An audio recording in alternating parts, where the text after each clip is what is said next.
Welcome to the show, IB Nation Sports Talk. We're up and rolling with Vince DeDario, Sean Steyer. Is everything okay there, Vince? Is your podcast? Forgot my beautiful light. There we go. Oh, okay. Do you have one of those? What do you call them? Like the ring light? Yeah, the ring lights. Right there, baby. Ring, circle. It Jesse like got one of those too. It just clips right on the top of my laptop.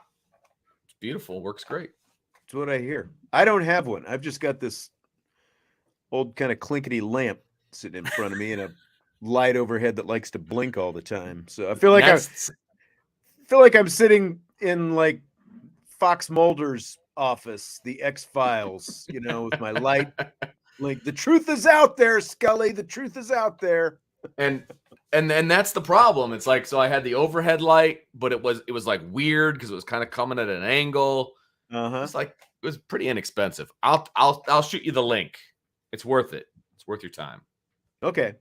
Just gotta make sure it's not too bright, because I had it too bright when I first got it. It was like making my eyes water.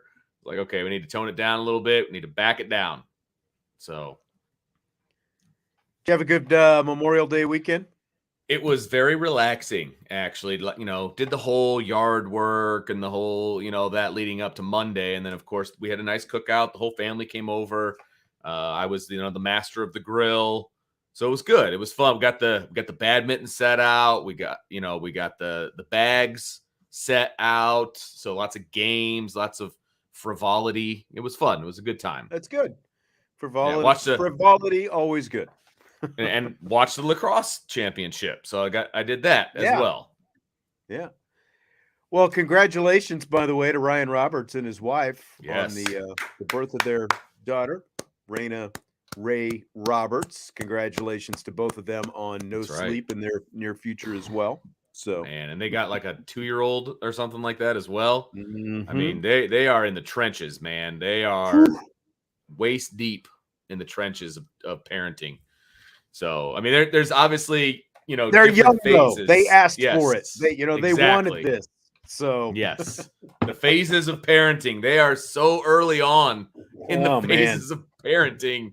I don't even remember when I was that young. Oof. It's a long time ago. For both of us, frankly, as far as seriously. I mean, my youngest is 8. So we are not in those weeds. We're in a whole different set of weeds now. So it's still amazing to think that he is 8 years old, though. That's right. Because I remember having a conversation with you about, we're thinking about having one more. Well, you were there. I don't know if you remember this, and this is really going to make people excited, I'm sure. But you were there. We were on the air together when my wife called me to tell me that she's pregnant with the first my one. Oldest, with Dylan. Yeah.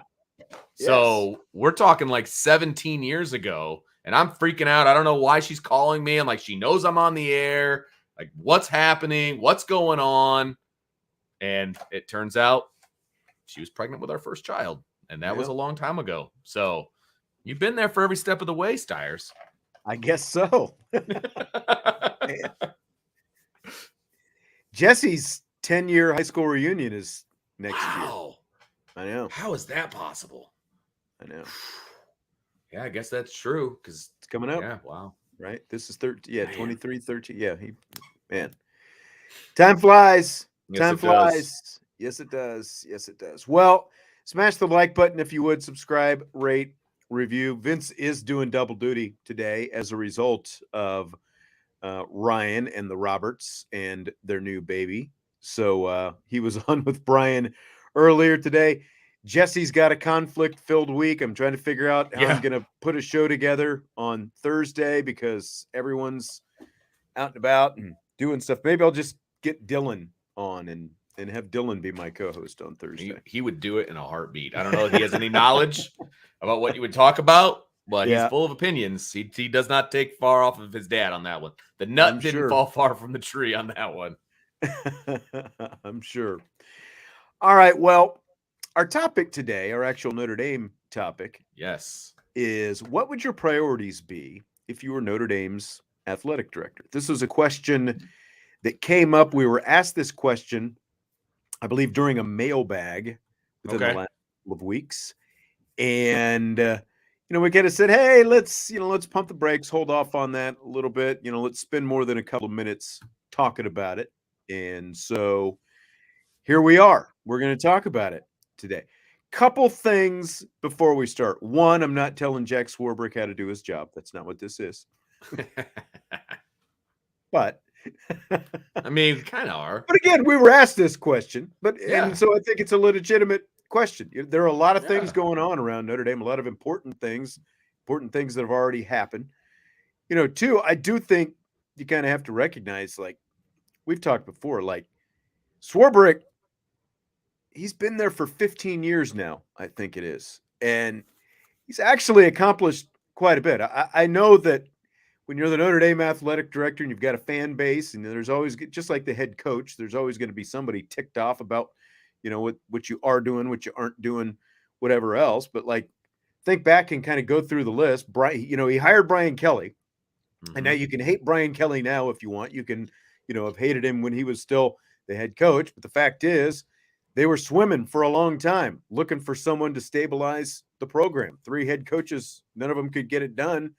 And Brian Kelly got it done. College football playoff, 2 college football playoffs, 1 BCS championship game.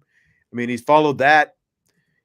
Marcus Freeman, we think, as of right now, it's a good hire. Micah Shrewsbury, as of now, it's a good hire. Neil Ivey, already with a track record, that's a good hire. So, he's got a pretty good track record. And then you look at things like the Campus Crossroads project, that whole thing, that he was a big part of. You talk about the Under Armour deal, which at the time was the biggest deal of its kind, apparel deal of its kind. He's already done TV contracts, obviously. He's obviously got another one coming up, but Irish Athletic Center, part of that. Also played a big part in the new college football playoff formula. And you might not like the 12-team format, but if you're Notre Dame and you want to stay independent, it's a pretty big part of the deal is Notre Dame's inclusion in that 12-team playoff format. And it's huge. A piece. It's a big piece of the puzzle that keeps Notre Dame independent going forward, potentially. Absolutely. Obviously there's some recent history with Jack Swarbrick that I know people aren't happy about. Totally deserved, and I totally understand that. It does not erase what he has accomplished up to this point. I think, because, one of the, I don't want to jump the gun here, but, one of the things I'm going to talk about is facilities. But, from a facility standpoint, they have really upgraded the athletic facilities since he took over. Yeah. There's no question about it. I mean, and you can go down the list, right? The soccer stadium, the lacrosse stadium, track stadium. The track didn't have a stadium. They didn't even have stands. I'm trying to remember when Melissa Cook Stadium was. I mean, most everything over there, that whole athletic complex that's going on there, surrounding, what used to be. I mean, now again, this has been 20 some years ago, but you remember the scene in Rudy where they're out there on the practice field, that was where the first practice that I went to was, Bob Davie walking off in the gates there, across the street from what's now Purcell, back then just the Joyce Center. And it was just a bunch of grass fields over there. And they had, kind of a, fairly rickety soccer stadium that I think doubled as lacrosse and the old softball field that was over there across the street from the tennis courts and, the Eck indoor pavilion and all that kind of stuff. So that whole thing has pretty much taken off. I don't know the timeline on all of it, but the last Well, I 15 do. years I've been seems looking it about up. right. When, Okay. when did Jack get the job? I believe it was 15 years ago this summer. So 2008? Yeah. Okay. Right Well, around then. Like summer Melissa of 2008. Yeah. Melissa Cook right. Stadium opened up in 2008. Okay, so that was already done. So lacrosse and soccer, I believe, were 2009. So I mean, that whole, like, just like you said, Frank Eck Stadium was there, I believe, prior to that, right? Because Yeah. Frank July Eck was 2008, by the way. Jack Swarbrick announced. Okay. Named athletic director. So 2000. So under his watch, they got those two really nice. The soccer stadium and the lacrosse stadium are really, really nice. I mean, there's no doubt about that. Mm-hmm. So those are really, really nice. You've got the indoor facility for football. You've got the Goog. Well, the Goog was there before him, but you got the campus crossroads, which clearly is a massive undertaking. When did the hockey arena come in? That's one that I don't know about. The Compton Family Ice Arena. Let me see here.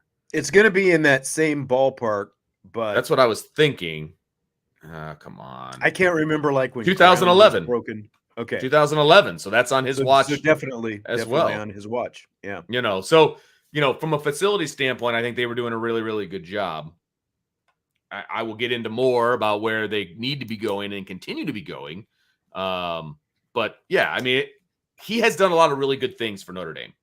There's no doubt about it. And he's obviously also an important seat at the table whenever they have meetings with the conference commissioners and all these different things. It's the conference commissioners and Jack Swarbrick. Yeah.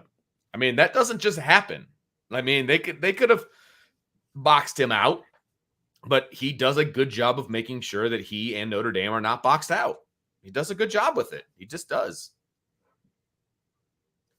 But he can I think our biggest recent, sort of disagreements with Jack Swarbrick stem from the whole Andy Ludwig situation.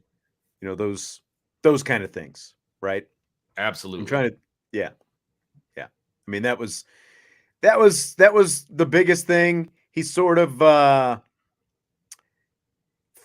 flourished a little bit, with the in the eyes of Notre Dame fans anyway, and alums, I think, with the op-ed that he and Father Jenkins wrote in the New York Times, sure, rallied a lot of people around him and stuff like that. And there's I think a lot that needs to be done, and you keep hearing about, is he going to retire soon? When will he retire? There's all this, different talk about that. Let's push, like, Jack Swarbrick specifically off to the side, though, because again, that's not the point of this conversation. Right. We're just saying, if we were Notre Dame's athletic director, what would the priorities be? And we've got a few good ones already from some listeners. This would be one that he could solve fairly rapidly from Anthony. Not having ushers telling you to sit down would help the game day atmosphere. Now, I know we have an usher or two who, listens / watches. So Nothing. So is that a Where command is this from on coming top? from, though? Yeah. Where is this coming from, though? Where is the whole sit down coming from? Because it has always inhibited the game day atmosphere at Notre Dame. The whole down in front attitude over there. We've heard about it over and over and over through the years. There's a difference between making sure people are behaving and telling them to sit down and, don't, cheer sitting down, that kind of stuff. Well, and it's interesting because we were talking earlier today on the show. Somebody asked in the mailbag about, are they going to change the DJ for football games? Number one, I didn't even know there was a DJ for football games. And number two, we're kind of insulated as far as like the hearing the music, like really. We had this discussion from before. Somebody was like, every time there's a third down, it's the same song over and over. And that's like, okay, I take your word for it. I would say the game day atmosphere is something that it just doesn't change overnight. That's the problem, especially with some of these down in front people. Yeah. You can kind of change the policy as the athletic director, no orders to telling people to sit down, that kind of stuff. Absolutely. That's not going to change overnight. And he's going to get complaints from the big money donors as well. And so you've got to kind of weigh, do I really want to have those phone calls on a Monday? Did you just solve the problem, right? I mean, the big money donors probably aren't sitting out in the bleachers, though. Where That's fair. They're probably sit down in front of them, right? Yeah. But he's it doesn't matter what. There's always going to be a reaction. There's always going to be an unintended consequence of anything, course. and he's gonna hear from people on both sides. But no doubt. And I think the game day atmosphere has gotten a lot better recently, outside of the whatever girl cheerleader that they always have in the stands. Terrible. Your favorite. Yeah. Terrible. Tyler says fans will tell you to sit down when you're going up the stairs to your seat. Pick a better time to go up the stairs, man. I'm sorry. I'm not saying Tyler specifically, but if you're going back to your seat, let's say you had to go to the bathroom, wait for a timeout. It's a fair point, because I always am conscious of that kind of stuff. Me too. I'm at a baseball game or other football games, at concerts. It's like I time my stuff out. Yes. Right? I don't want to be the guy walking, midway through the aisle, coming back from the bathroom or the concession stand when there's something going on. If it's a baseball game, wait till the half inning ends, right, and then go in. Or like you said, with a football game, just TV stand timeouts in the entryway for a little bit, wait for a timeout. It's not that TV hard. timeouts take forever. Number one. Number two, they've got the game on the TVs underneath the stands, so when there's going to be a timeout. Just time it out right, and then nobody's going to tell you to sit down because there's nothing to see. Right. So I'm that the guy. Ushers aren't telling you to get out of the the tunnel or whatever there. And that's fair. I get that. But we had season tickets to the Cubs, right? And they're still in my family. I can never go. But they're in the upper deck. They're closer to home plate than they are to first base on the first base side. They're 3 rows up in the upper deck. So there's the walking aisle right in front. They're beautiful seats right on the end. I love them. People will walk and then just stop in the aisle and they're watch the game. It's down in front. You sound like moving. When we're calling a basketball game or a football game. Yes. It's don't just stop there. People park right in front of you, or while you're talking into headsets, decide to start asking you questions or ask you to announce something over the public address form.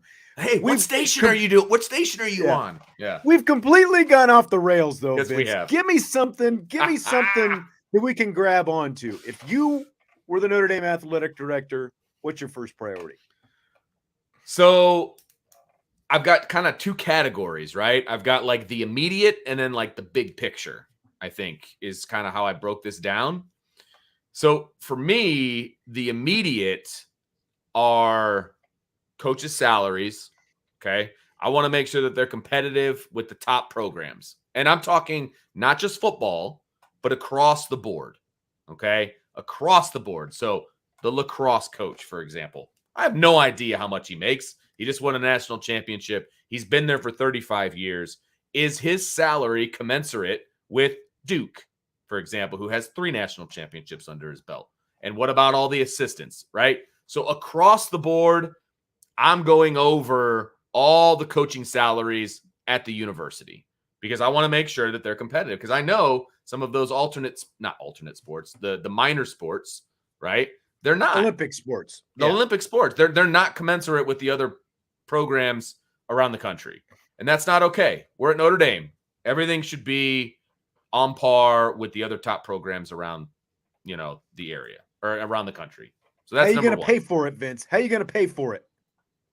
The $1 billion, whatever, there's way. I'm sorry. $1 billion endowment and Notre Dame can't cry poor. Okay. They've got money. That's what I'm going to say. Yes, some of the sports probably don't make money, but football does. A lot of it. So right there is where I would get it from I mean, part of it is where the athletic money goes. We know that all of the money that football makes, for example, does not go back into football. Correct. Now, some of it does go into things like, the basketballs or whatever. Right. But a lot of it goes to the academic side as well. Right. Oh, for sure. But that's the way a lot of universities are structured, right? I mean, the football and the basketball program make money so the other sports can exist. Totally get that. Notre Dame football makes plenty of money. Okay. Yeah. They make plenty of money with the ticket prices and all that. Speaking of ticket prices, I would also bring down some of the ticket prices for football games so that the community can get back into the stadium. I feel like that's a major problem right now. The local community is not going to games like they used to because they're priced out of the market. The pricing is horrendous for a family in the South Bend area to go to a game. If you are not made of money, you're not going to be able to go to a game. So I realize I'm speaking out of both sides of my mouth. What I'm saying, you need to raise coaching salaries and you need to lower ticket prices. There is tiered pricing already, right? There is. Like there's a difference between Tennessee State, Central Michigan, and as well there should be Ohio State, USC, and those kind of games. It's still pretty astronomical from what I can gather. Now, I don't know all the details, but I would look into that, right? At least 1 or 2 games a year, Tennessee State, Central Michigan, for example, where the community can get back into the stadium. I feel like that's a problem right now. I think it's a bigger problem with men's basketball, even. Well, because that's a good point. Now men's basketball has obviously been down, and that contributes to it. But the price of men's basketball tickets has just, and I realize you can't just, like the difference between a women's basketball ticket price and the men's is, it's like the men's are much greater because the demographic that women's basketball is marketing to. Now it's paid off and they have a lot of sellouts, but they also have consistently been better. They obviously won a national championship. They go to the NCAA tournament almost every year. Men's can't say that. And that's why I say I'd like to see that men's price come down a little bit for what you're talking about. Either same idea. Or offer more consistent, like they were doing anything they could toward the end of this last season to get people over there, and that includes giving tickets away just to get them there. I would like them, especially for that upper bowl, I would like to see them, do some marketing and pricing that is good for families to get some of them. I agree, especially for basketball, because there's so many more. And that's what I'm saying for home games. Yeah. There's so many more home games that take place, right? And you need to, if you're trying to sell them all out, which is not a realistic scenario, but if you're trying to get more butts in the seats, you need to lower those prices. You absolutely have to. And look, the women's games, they're not all sellouts, but they're a heck of a lot closer to selling out than the men's games are. And I realize those prices are lower. Okay, that's fine. And again, it's the demographic that you're reaching out to.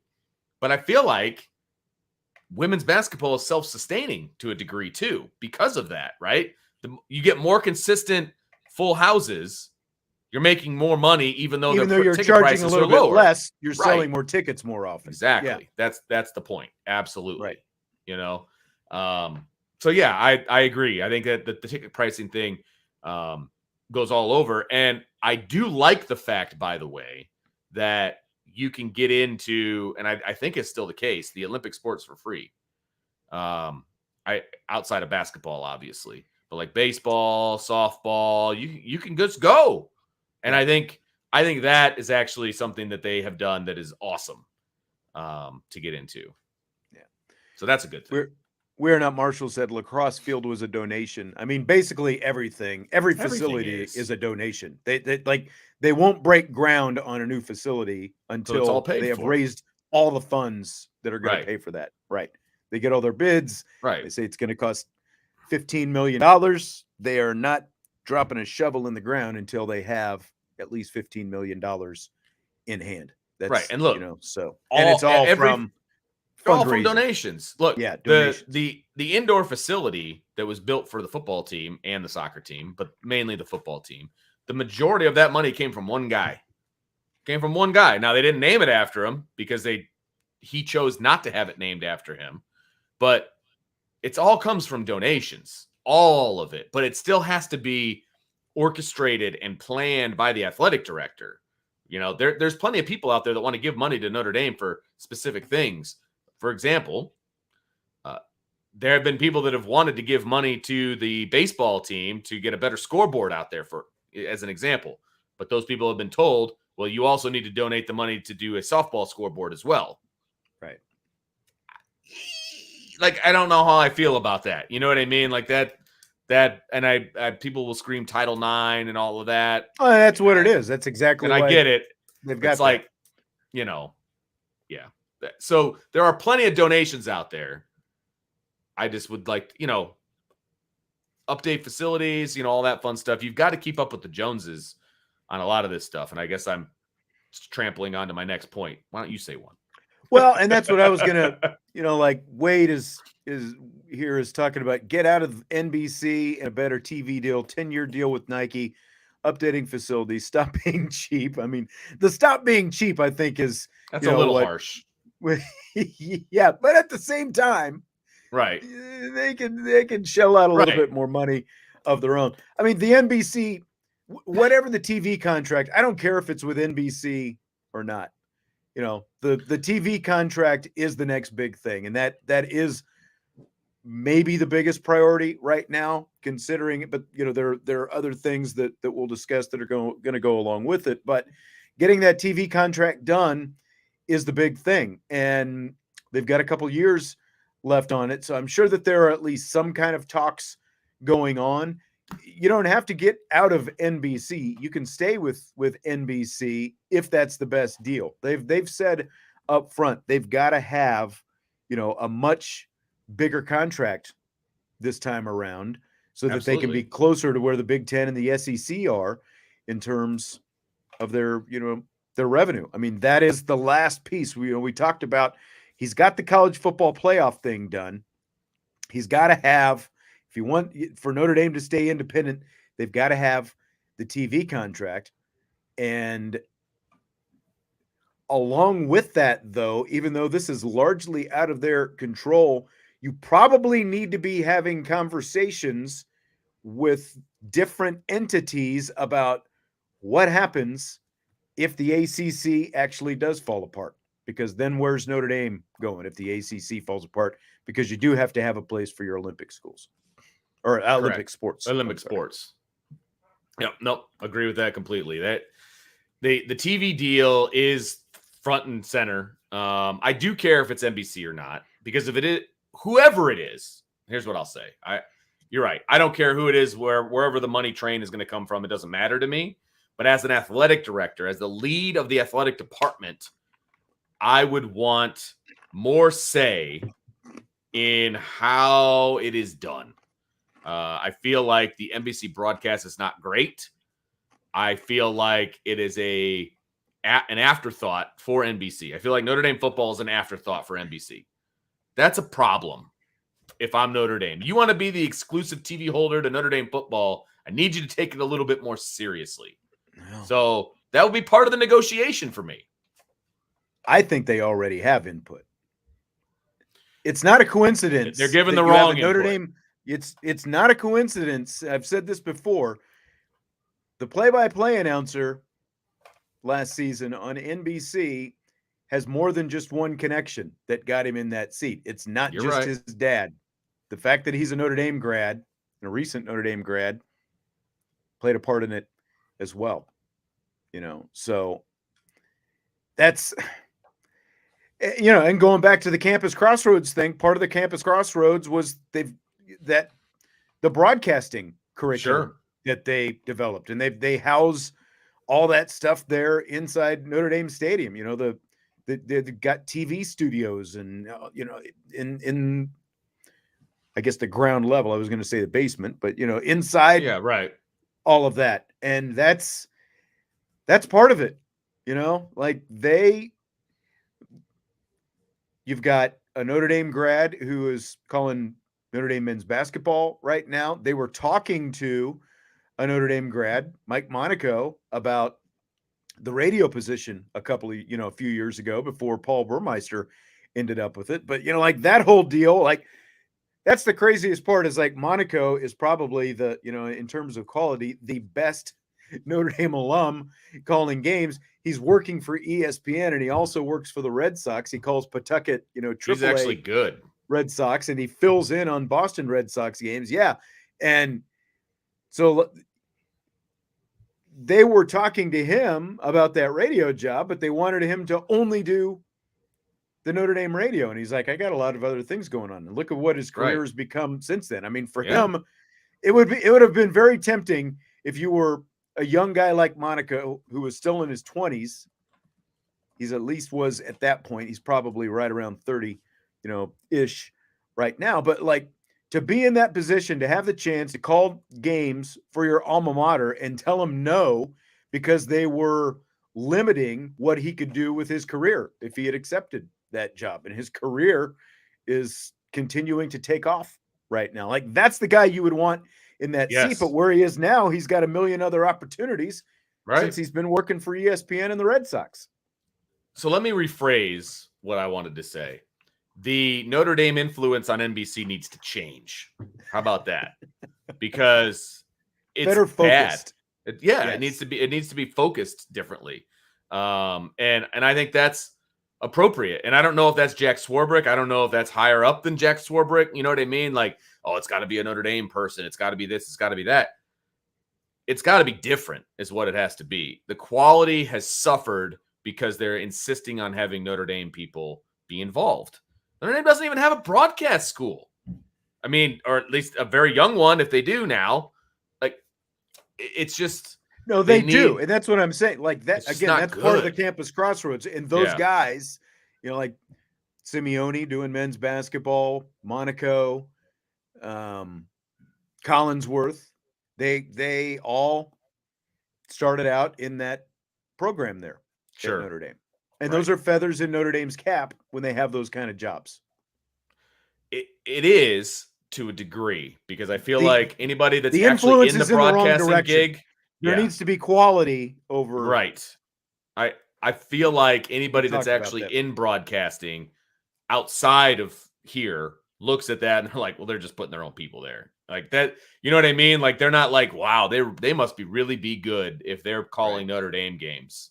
Chi-Town said Hannah Storm does okay. She way predates any broadcast program that they had though. Correct. And she's done it on her own as well. Right. She hasn't. Absolutely. Yeah. But you're right. So yeah, the influence needs to be different. And if I was the AD, I would make it different.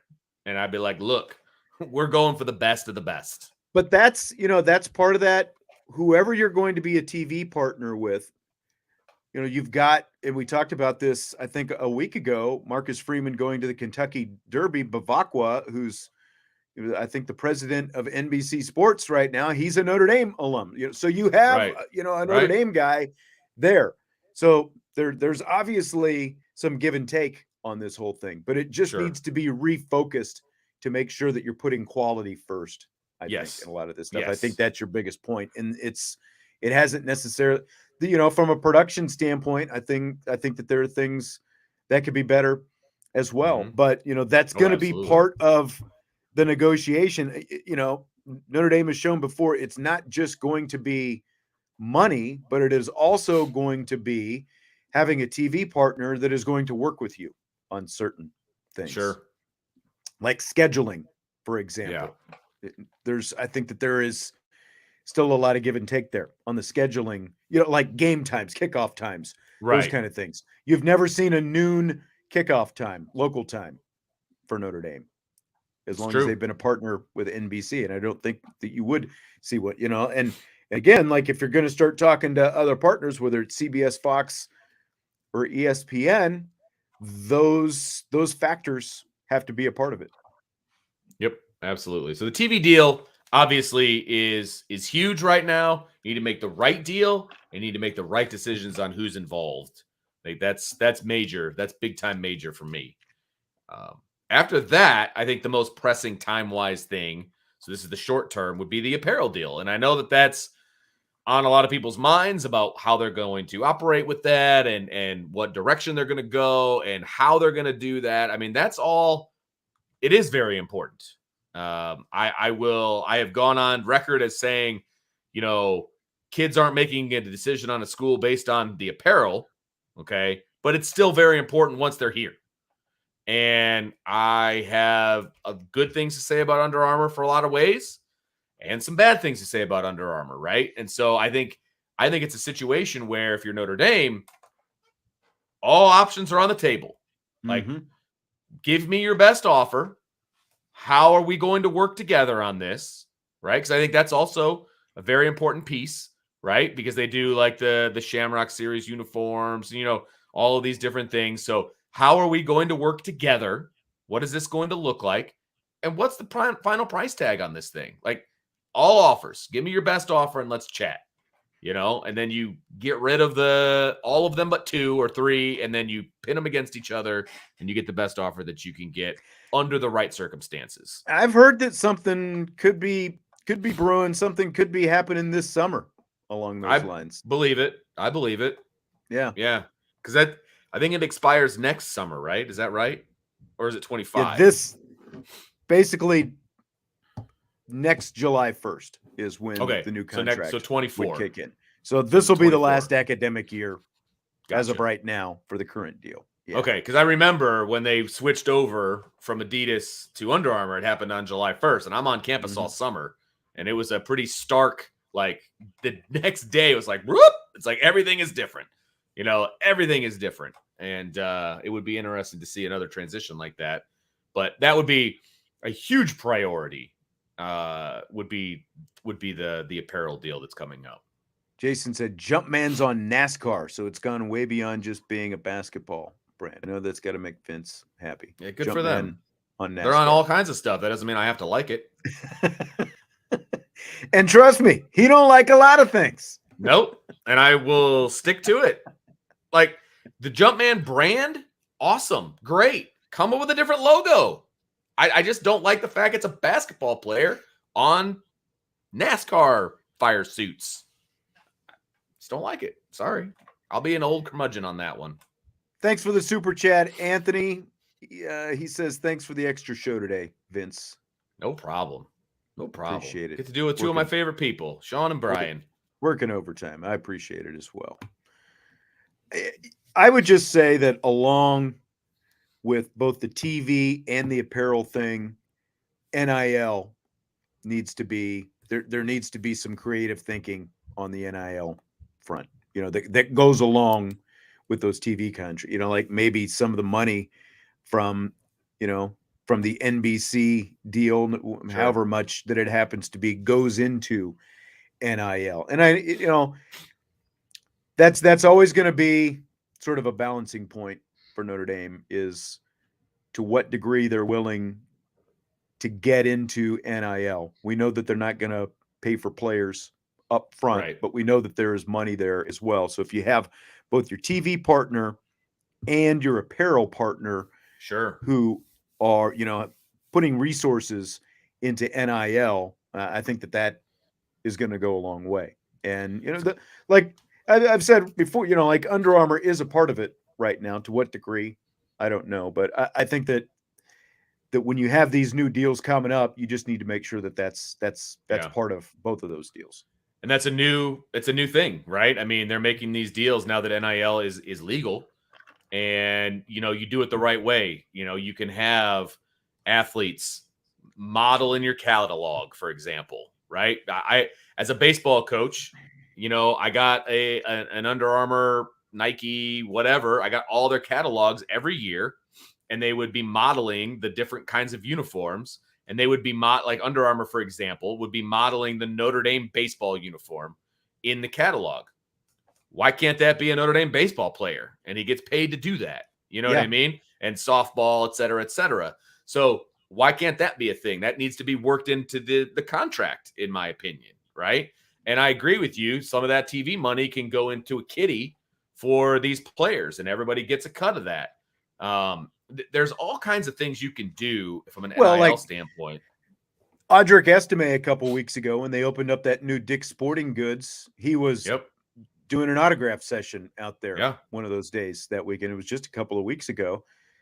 Just what you're talking about right there, whichever shoe brand is the shoe brand of choice. You've got an apparel, like, you go into Dick's, there's an Under Armour section, there's an Adidas section, there's a Nike section. And obviously when you go back to the shoes, it's the same thing. It's like, you've got all these players at Notre Dame, student athletes, whatever you want to call them, who are part of it, So you have like your Notre Dame billboards in those sections for whatever brand that you happen to be on. There's like an Olivia Miles poster over there, or there's an Audric Estime, over by the football cleats, and whoever, Brooks Coetzee or Zach Preisner, over there by the baseball bats and stuff like that. It's not that hard.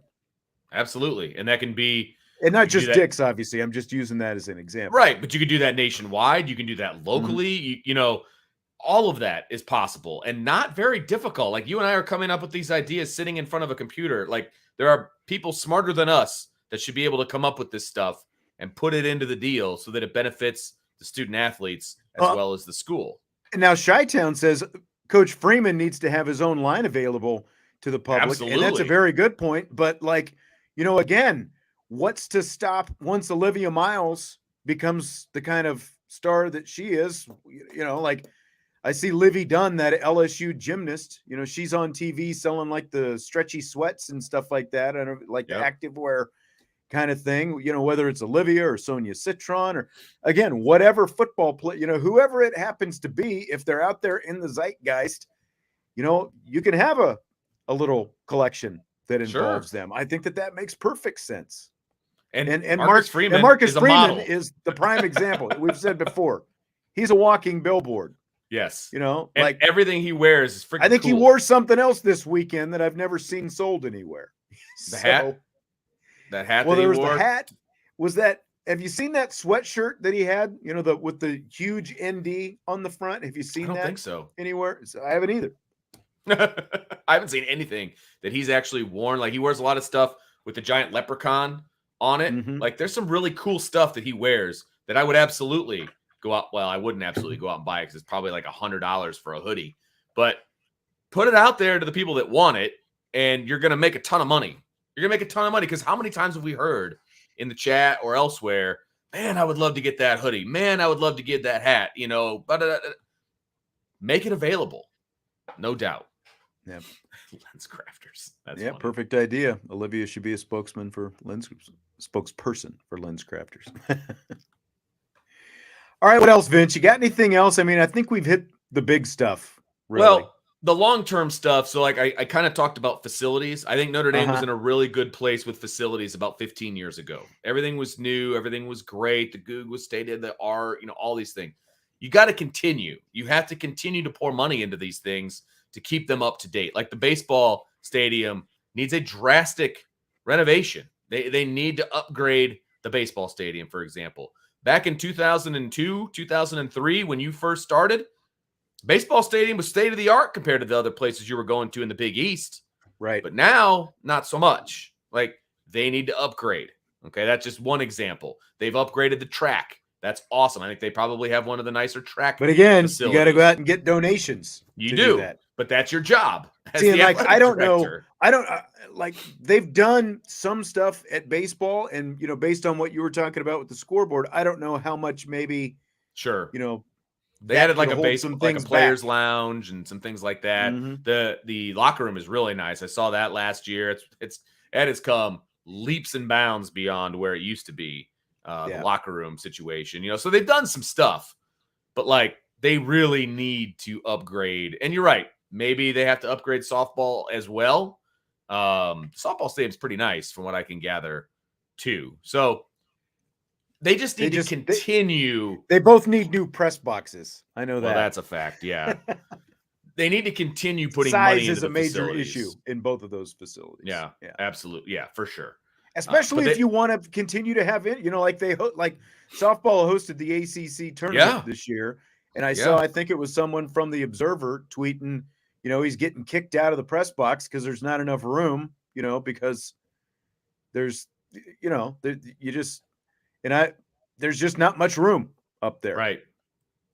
Yeah. No, you're absolutely right. They need that doesn't affect fans or the team, but if you want coverage of your sport, right. The problem with softball is they're kind of like they're landlocked to the facility that they made. Not landlocked as in they can't make it bigger, but like the press box, for example, it's sitting on top of the stadium that they built. And I don't know how you could make it bigger without completely starting over, basically, with the stadium. You know what I mean? Like, I'm not an engineer, but it doesn't feel like you can make it any bigger based on the structure that's already there. Does that make sense? Yeah. No, absolutely. Absolutely. But anyway, yeah.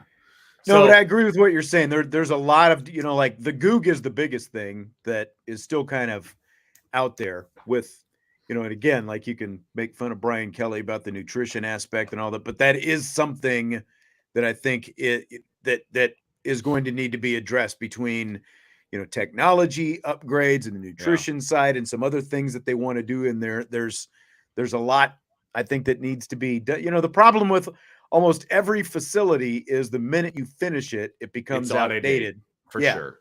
That's right. That's right. Sure. And I get that. Yeah. The last thing I would say, and this is going to probably make people upset or get people fired up. They do need to, in this day and age of the transfer portal, they do need to revisit how they do transfers. I'm not saying they need to lower the standards. I'm not saying that at all. Okay. I'm saying from an academic side, and I realize that's the brick wall that maybe even Jack Swarbrick is running into, right? And maybe anybody that's the athletic director is going to run into the same wall. Okay. But if you've got like a junior trying to transfer in and they've got really good grades and they're taking legitimate classes, right? There should be a way to get you into Notre Dame. That they need to either come up with or adjust or whatever. And again, I'm not saying bringing in kids that have been taking underwater basket weaving and getting good grades. I'm saying kids that are on track to graduate at whatever school they were at. They're getting good grades.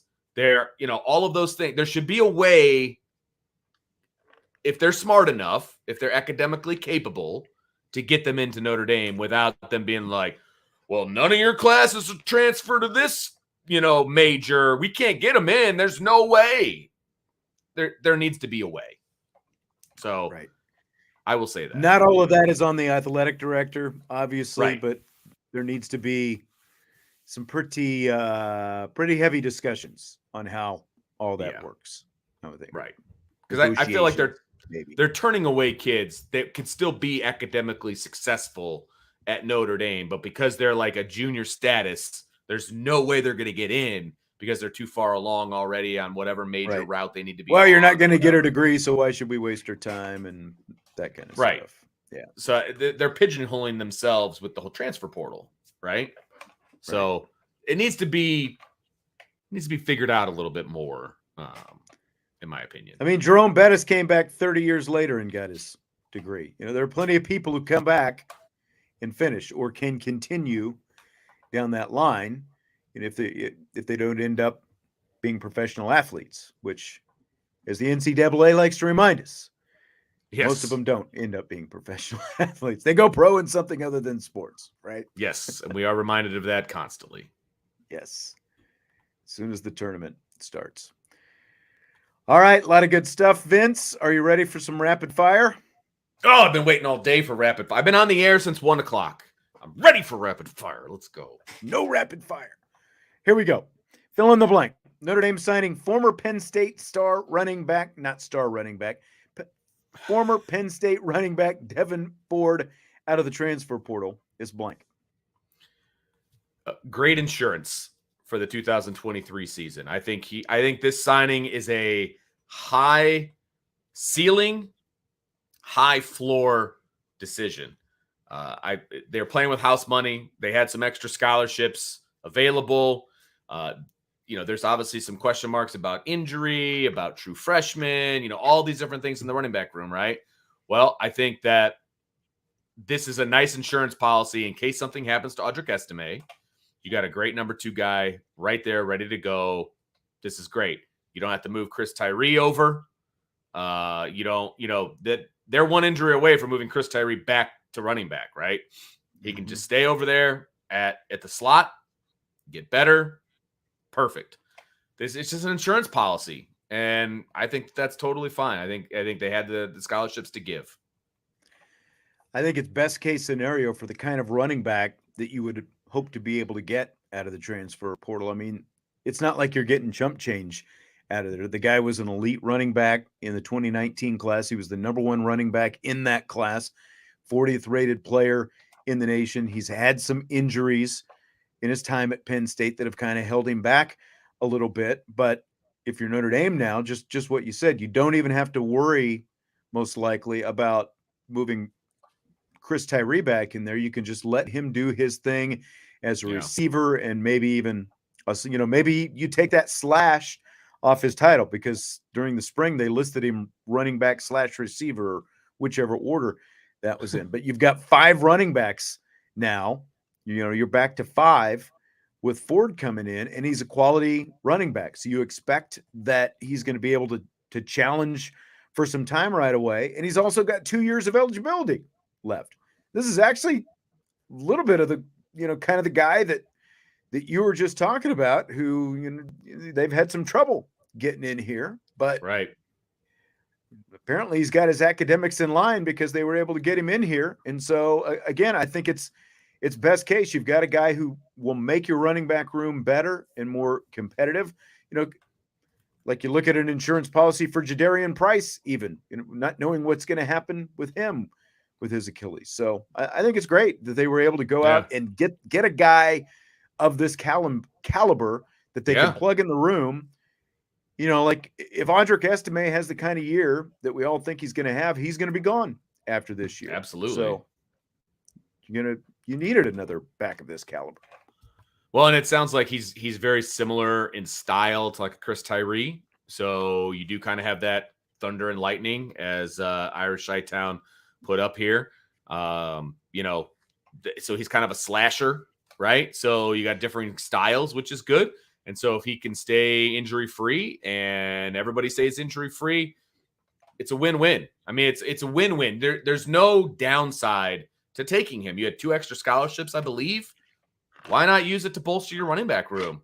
Yeah, absolutely. Which is the bigger surprise? Notre Dame lacrosse winning the national championship, or Notre Dame baseball missing the NCAA tournament?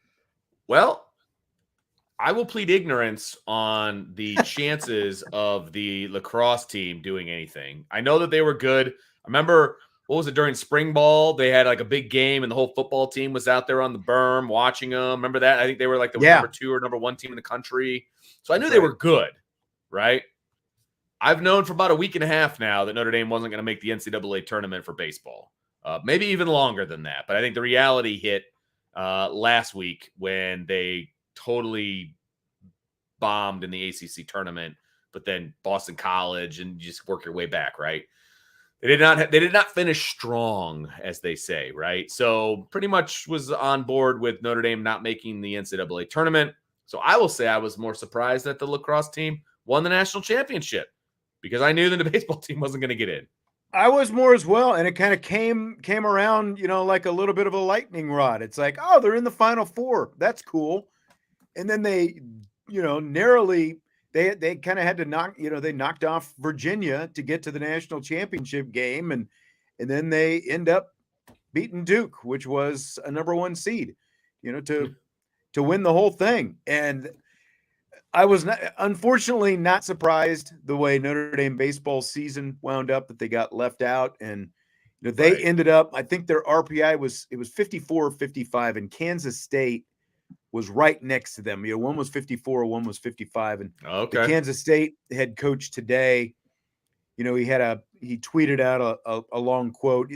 Basically, there's some controversy, in terms of the selection committee leaning too much into the RPI, and Kansas State was left out right along with Notre Dame. And it just, the way their season, the way that the last week and a half of their season transpired, there was just no way. It was a very pleasant surprise though to see Notre Dame lacrosse being able to do this. And I mean, Kevin Corrigan, this is a guy who's been around forever. Of course, he's the son of Gene Corrigan, the former Notre Dame athletic director and ACC commissioner. Yeah. And the guy's been here for 35 years. I mean, think about that. 1988 was when he was hired as head coach at Notre Dame, and it's like national championships. That was Notre Dame football's last national championship season. But it's like he's a South Bend St. Joe guy, and he's been here forever. You talk about longevity, and so it's pretty cool to see him do it. And it was again, like the way that game transpired yesterday, that was even more surprising to see them jump out to the lead that they did. And then they gave up so many goals in a row in the third quarter. Oh, I was like, well, that was short-lived. That's right. Here comes Duke firing on all cylinders, and all of a sudden it's tied up, and then here comes Notre Dame again, swinging the old momentum back the other way. On the subject of momentum, Vince, do you buy or sell the notion of momentum in sports? And I'm not necessarily talking about momentum within a game. There are always going to be swings within a game. Absolutely. I'm talking more about like longer term momentum, game to game, over the course of the season or the postseason or whatever it happens to be. I had to think about this one, to be honest. And I know this is probably stems from the Eastern Conference Finals in the NBA and the whole. Good call. Yep. 3 games and then 3 games and then game 7 and all of that. Honestly, there is something to be said for, maybe I'm splitting hairs here. When I was coaching football at the high school level, right? And we were playing a team who was undefeated. Now, they played a bunch of garbage teams, right? But they were undefeated. My team was not undefeated. We played some really tough teams. We competed, but we had a bunch of losses. Right. You pit those two teams together. Who's more confident going into that game? The team that's undefeated. Right. Period. Right? So I think it can give you confidence. I don't know about momentum. I feel like once the game starts, you're kind of there and you're kind of you're playing within the game. I don't think it gives you momentum from one game to the next, but it can certainly give you confidence to play better going into the game. No doubt about that. So I don't know if I'm splitting hairs there, but that's how I feel. I think that actually is the greater point. It is more, especially with a team sport, like 1 or 2 players can be playing well and have confidence, but that doesn't mean the whole team is going to have the same confidence. Like each guy is going through something different with his own playing situation, and like, analytics will tell you that there's no such thing as clutch. Like Miami won 3 straight games. They were on the verge of sweeping the series. And just like you said, they've got all this perceived momentum. Did they finish it off? No, because Boston proceeds to win 3 straight games of their own, and everyone thought that they were going to complete it. It's like, like everyone seemed to be picking Boston last night. Why? Because they've got the momentum now on their side, right? Well, and like, what happens if they don't get that putback from Derek White, with 1/10 of a second left in game 6? Like, that ends all your momentum talk right there. So I agree. Like, there is something to be said about confidence, but actual momentum, just it seems to me to be more about randomness. It's there's just a certain random nature to it. So, and again, because in team sports, you've got so many different players who are a part of it. Again, there are going to be pendulum swings within the game. There's different momentum shifts within a game, but longer term, I just think that it's more random necessarily than it. I like sort of the way you define it. There is something to the confidence that can be gained from it, but not everyone feels that, I think, even in the same way. Yeah, that's a good way to put it. Absolutely. Yeah, absolutely. There's definitely momentum within a game, especially a game like basketball or, something like that. Like the momentum shift in basketball, you can feel that. Like when we're calling games, like you can feel the momentum swing. Right. Football's a little bit different because you've got offense and defense, and it's a little bit, different. Like momentum in basketball is huge. Yeah, I mean, basketball is so different just because of the Right. more frenetic nature of the game, and there's just so much. Like basketball and lacrosse are actually, I was thinking about it, like in terms of the high volume of scoring, they're similar in that way. Now you still don't score, quite as much in lacrosse as you do in basketball, but still, it's like getting. It's definitely in lacrosse. There's momentum. Like I could even tell that just by watching the game yesterday, for sure. I think a lot of people found out about lacrosse this weekend. That's fair.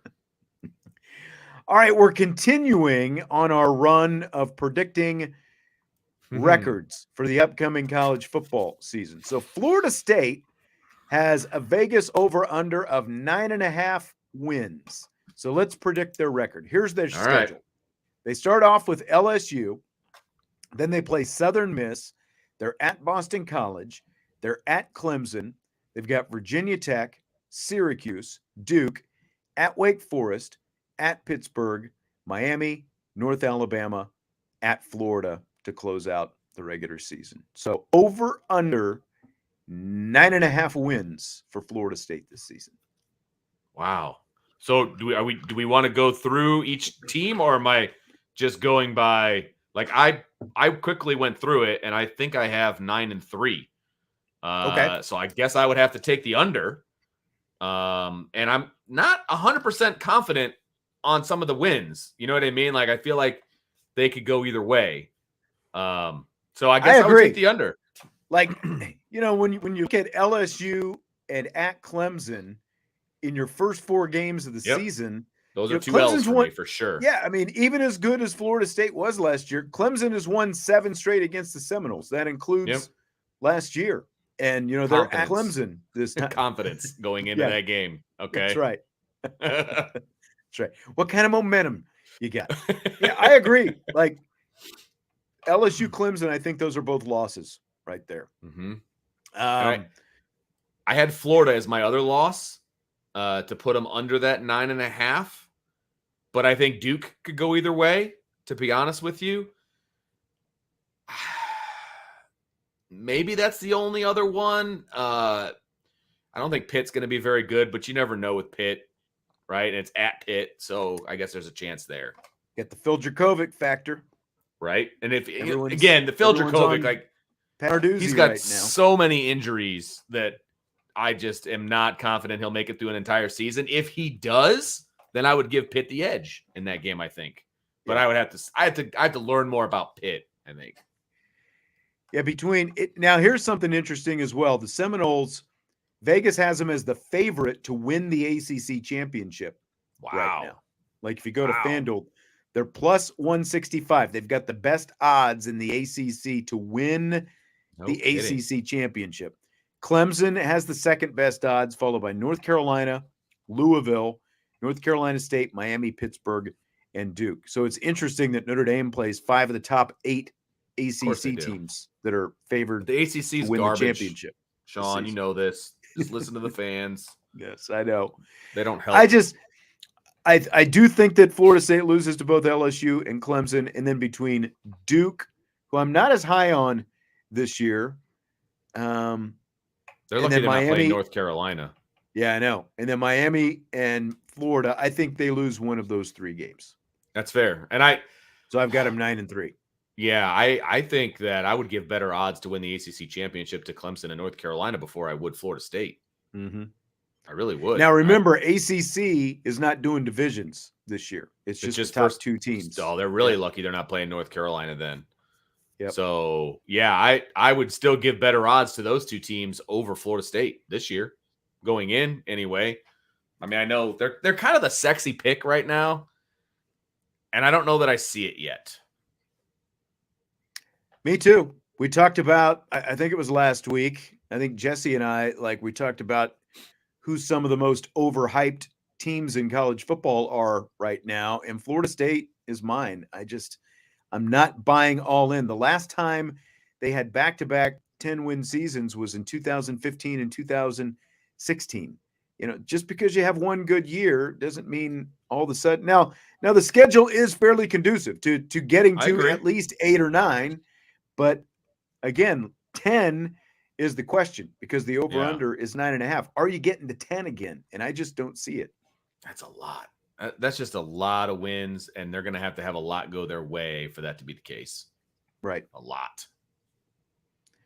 Yeah, Indy cheat sheet says that they're one of the betting favorites to win the Natty, and I would. That's craziness. I would sell that all the way. Yeah, I look. I mean, we're going to find out right away. We're going to find out in that first month of the season because they're playing LSU and Clemson. So we're going to know. We're going to find out a lot about LSU too, for that matter. Mm-hmm. Yep, we are. Fill in the blank. It's blank that Will Ferrell is set to play John Madden in a movie about John Madden. So called Madden, actually. Well, good choice. Tentatively, yeah. It's going to be interesting to see how they play this. Right? Are they going to play it? They're not going to play it like a Talladega Nights or a Step Brothers or something ridiculous like that. Right. But there is some comedic part of John Madden, and the doinks and the dinks and the boom, he's going over here. I can see, but I can also see Will Ferrell playing a lot of it straight too. You know what I mean? But he would be good at the John Madden impression in the booth. Handing out the 8-legged turkey legs and all these different things. You know what I mean? Like I think I'm on board with this. The more and more I think about it, the more and more I think I'm on board with it. He was originally supposed to play Jerry Buss, the former owner of the Lakers, in that HBO series, the Lakers Winning Time series. But John C. Reilly got it instead, and it actually ticked him off. And really? Like his friend, Will Ferrell's friend Adam McKay is the guy, like in charge, who was making the whole thing. And Adam McKay is the guy who directed Anchorman and all that kind of stuff. And I guess it kind of ticked him off, Wow. So I think that this is kind of an interesting little step, and like when you look, I saw some pictures of like Madden and Ferrell side by side. And it's not that they look, like identical twins or anything, but Ferrell, like all of us, he's got a little bit more gray hair these days and stuff like, so he's like already, like he's got to put on a lot of weight to be John Madden. Yeah. Like I can see this. I think this is actually going to be fun. I'm going to be curious to see sort of what the tone of this movie is, like how serious it is. Again, it's not the same guy that made like Winning Time. And I don't think they're going to go down the line of, like a satire kind of thing, like Talladega Nights or whatever. Right. But at the same time, you would think that if you're getting Will Ferrell and the subject is John Madden, who, like you said, had his own little idiosyncrasies and stuff like that, well known for the kind of stuff that he did in the booth. I think that Will Ferrell will pull this off. I think it could be a lot of fun, depending on the tone that they go with this thing. Right. He's got his Harry Carey impersonation too for that. That's right. There's a little bit of a line. They're gonna have to be careful with it, I think. But I can't remember. He can play a serious role. Like that is in his wheelhouse, number one. But I think this allows for a serious role, but with some fun as well. Because I'm sure John Madden was, I don't know this for a fact, but I feel like John Madden is not the John Madden we saw in the broadcast booth, like outside the broadcast booth. You know what I mean? Like he was clearly a good businessman. Yeah. Like, as far as getting involved with the video game and wanting to make sure that it was as lifelike as possible. I mean, we've all heard that story before, right? And, he gave plays and the playbook and all of those different things. So, I mean, he's a smart guy. I don't feel like he's just a clown all the time, right? So there's going to be a line, and hopefully they do it right. Yeah. I guess it's going to focus at least a good deal of it on his relationship with Al Davis, who, of course, was the Raiders owner. So interesting. That'll be like who they get to play Al Davis I'll be kind of curious to see that as well. So Pittsburgh Steelers quarterback Kenny Pickett had his playbook stolen out of his car. My question to you, what is the most valuable thing ever stolen out of your car? I like how you assume I've had things stolen out of my car before. We all have, right? I mean, come on. I have, because I left my car unlocked when I used to live in an apartment, and that was not smart. And it's not. So the most valuable thing that was ever stolen from me out of my car was back in 2000 and early 2005. Okay. My entire collection of CDs. Like I had the case, the zippered case, and it was in my car because I had the CD player in the car, and that's when I would listen to music. The whole thing was just taken. So that's when you stopped listening to music, when your CDs were stolen. Pretty much. Pretty much. I've been in a depression ever since. They took Celine Dion, and it was downhill from there. I had some stuff in there that, some burnt CDs of like great artists, in an order that I liked, and, all of that stuff that was given to me to listen, like all of that gone. Did your wife make you mixtapes? Is that what you're saying? She may have. She may have. It's a little heartbreaking because that was our first year of marriage. Everything was stolen. Oh, that is. That breaks my heart to hear that. Vince. Yeah. You guys. I never replaced any of it. You guys did okay 10 kids later. So. I'll see. We're at like 20 years, right? You got to go back to the mixtape. You got to go back to it sometimes to light the fire again. I don't have it. That's true. Some other guy's using it. Vince could not tell you a Def Leppard song. I'm sorry, nope. We are not Marshall. He could not. Nope. Rock and roll is not his thing. Have we ever talked about the 5150 reference on this show that I dropped on you? I don't think we have. Vince and I were doing a basketball game, and the score was 51-50. And I said, very Van Halen score. And Vince, it went right over Vince's head. He had no idea what I was talking about. And I still get crap from Chuck Freebie to this day. You deserve it, too. Still, to this day. Most valuable thing I've ever had stolen out of my, not car, but it was back when I had the Jeep Wrangler, the soft top. I would periodically, I had the removable face, CD, so you can pull it out and take it into your house. Every once in a while, I would just be stupid and jump out and forget to, pull the face out, pull the thing out, take it in the house. I probably had at least 3 stereos stolen. So, yep. Yeah. It wasn't, it wouldn't be hard because there's, no roof. No, that's exactly. And you just jump right in, and yep, that's right. I'm just glad nobody ever like sliced up the soft top and cut it up or anything like that. Yeah, good call. Good call. We are not Marshall says Vince is a Hanson guy. Bob. Yeah. Bop, bop, bop. All right. Well, we'll end it on that. Oh, by the way, according to DraftKings, Florida State has the 7th best odds to win the national championship. Really? And Notre Dame is at 11. Interesting. So Florida State's at plus 1,800. Notre Dame's at plus 2,500. Georgia is at plus 210. Understandably. Yeah. So who's it go? Absolutely. Georgia. Is Alabama second? Yep. Alabama's at plus 550. Then you got Ohio State 650. Michigan. Yep, plus 900. Who would be next? They're on Notre Dame's schedule. Clemson. Nope. No. USC. Oh, USC. Okay. USC is at plus 14. And then the Fighting Brian Kellys are at plus 1,600. Okay. Then you got Florida State. Then Clemson. Then Texas. Then Penn State. Then Notre Dame. See, Florida State has better odds than Clemson. Like, craziness. Crazy. Who knew? All right.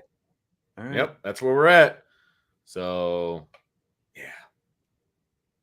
Well, thanks for joining us tonight. National championship odds and all. We appreciate it. Smash the like button on your way out. And, of course, subscribe, rate, and review. We will be back tomorrow. It's already Wednesday Eve. We're almost to the middle of the week. So we will talk to you then on IB Nation Sports Talk.